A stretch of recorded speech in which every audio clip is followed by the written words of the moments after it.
હેમંત ઋતુનો અંતને શિયાળાની શરૂઆત બંગાળના ગામડાઓમાં ખૂબ આનંદમય ઋતુ ગણાય છે. કાપણી પૂરી કરીને કોઠારમાં અનાજ ભરી ખેડૂતો ત્યારે આનંદ ઉત્સવ માણે છે. જયરામ વાટીમાં પણ આ વખતે ખરીફ પાકથી ખેતરો શોભે છે. ઘેર ઘેર નવાન્નનો ઉત્સવ થઈ ચૂક્યો છે. પોષ પાર્વણની તૈયારીઓ ચાલી રહી છે. ખ્રિસ્તીઓ પણ ભગવાન ઈસુના આવતા જન્મદિનની ઉજવણીની તૈયારીમાં રોકાયેલ છે.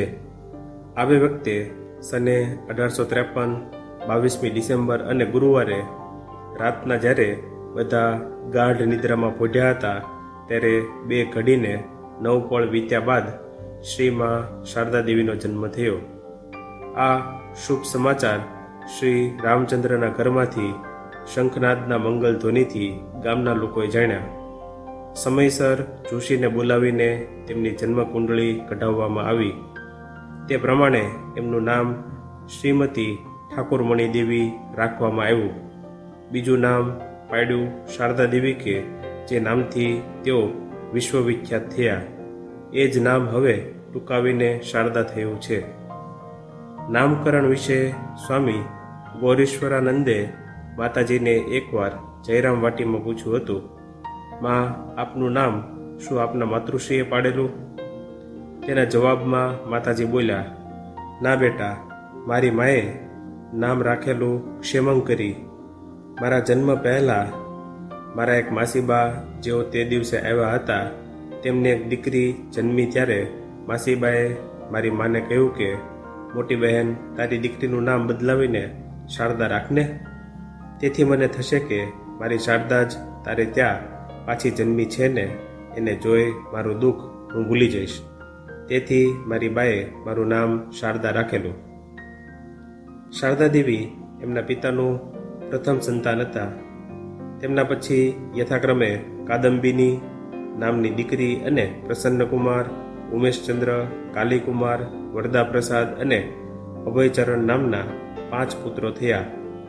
કોકરદ ગામના સુધારામ ચક્રવર્તી સાથે કાદંબિની દેવીના લગ્ન થયા હતા. તેઓ નિસંતાન હતા. નાની ઉંમરમાં તેમનું ને તેમના ભાઈ ઉમેશચંદ્રનું 18-19 વર્ષના હતા ત્યારે કુમાર અવસ્થામાં મૃત્યુ થયું હતું. અભયચરણ પણ દાક્તરીનો અભ્યાસ કર્યા પછી મૃત્યુ પામ્યા અને પાછળ તેમની વિધવા અને એક દીકરીને મૂકતા ગયા.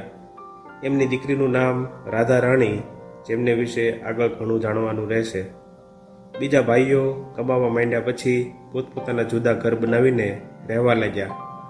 કાલી મામાએ એટલે કે દ્વિતીય મામા તેમના બાપદાદાના મકાનની દક્ષિણ પશ્ચિમે પથરાયેલ અવર જવરના રસ્તાની જમણી બાજુએ પોતાનું નવું મકાન બાંધ્યું.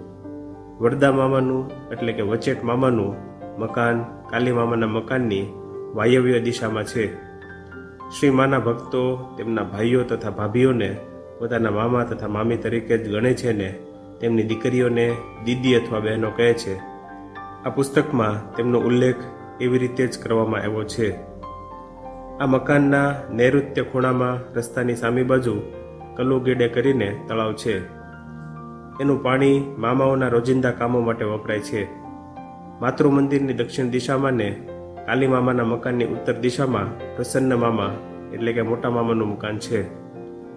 આ મકાનના જે ઓરડાઓમાં માતાજી બહુ વખત સુધી રહ્યા હતા તે હાલ રામકૃષ્ણ મઠને નામે ખરીદાઈને માતૃ મંદિરની સાથે સામેલ થઈ ગયા છે. પુણ્ય તળાવ અને તેના કિનારે બંધાયેલું માતાજીનું નવું મકાન વગેરે પણ હાલ માતૃ મંદિરના જ ભાગ બનેલ છે. પ્રસન્ન મામાના ઘરનો જે ભાગ હાલ મઠે વેચાતો લીધો છે તેની ઉત્તરમાં સૂર્ય મામાના મકાનનું પ્રવેશ દ્વાર છે. તેઓ માતાજીના વચેટ કાકા ઈશ્વરચંદ્રના એકમાત્ર પુત્ર હતા. મોટા કાકા ત્રૈલોક્ય શાસ્ત્રજ્ઞ પંડિત હતા. લગ્ન થયા પછી યુવાવસ્થામાં જ તેઓનું મૃત્યુ થવાથી એમની વિશેની કંઈ માહિતી મળતી નથી. નાના કાકા નીલ માધવે લગ્ન નહોતા કર્યા ને છેલ્લે સુધી રામચંદ્રના કુટુંબની સાથે જ રહેતા.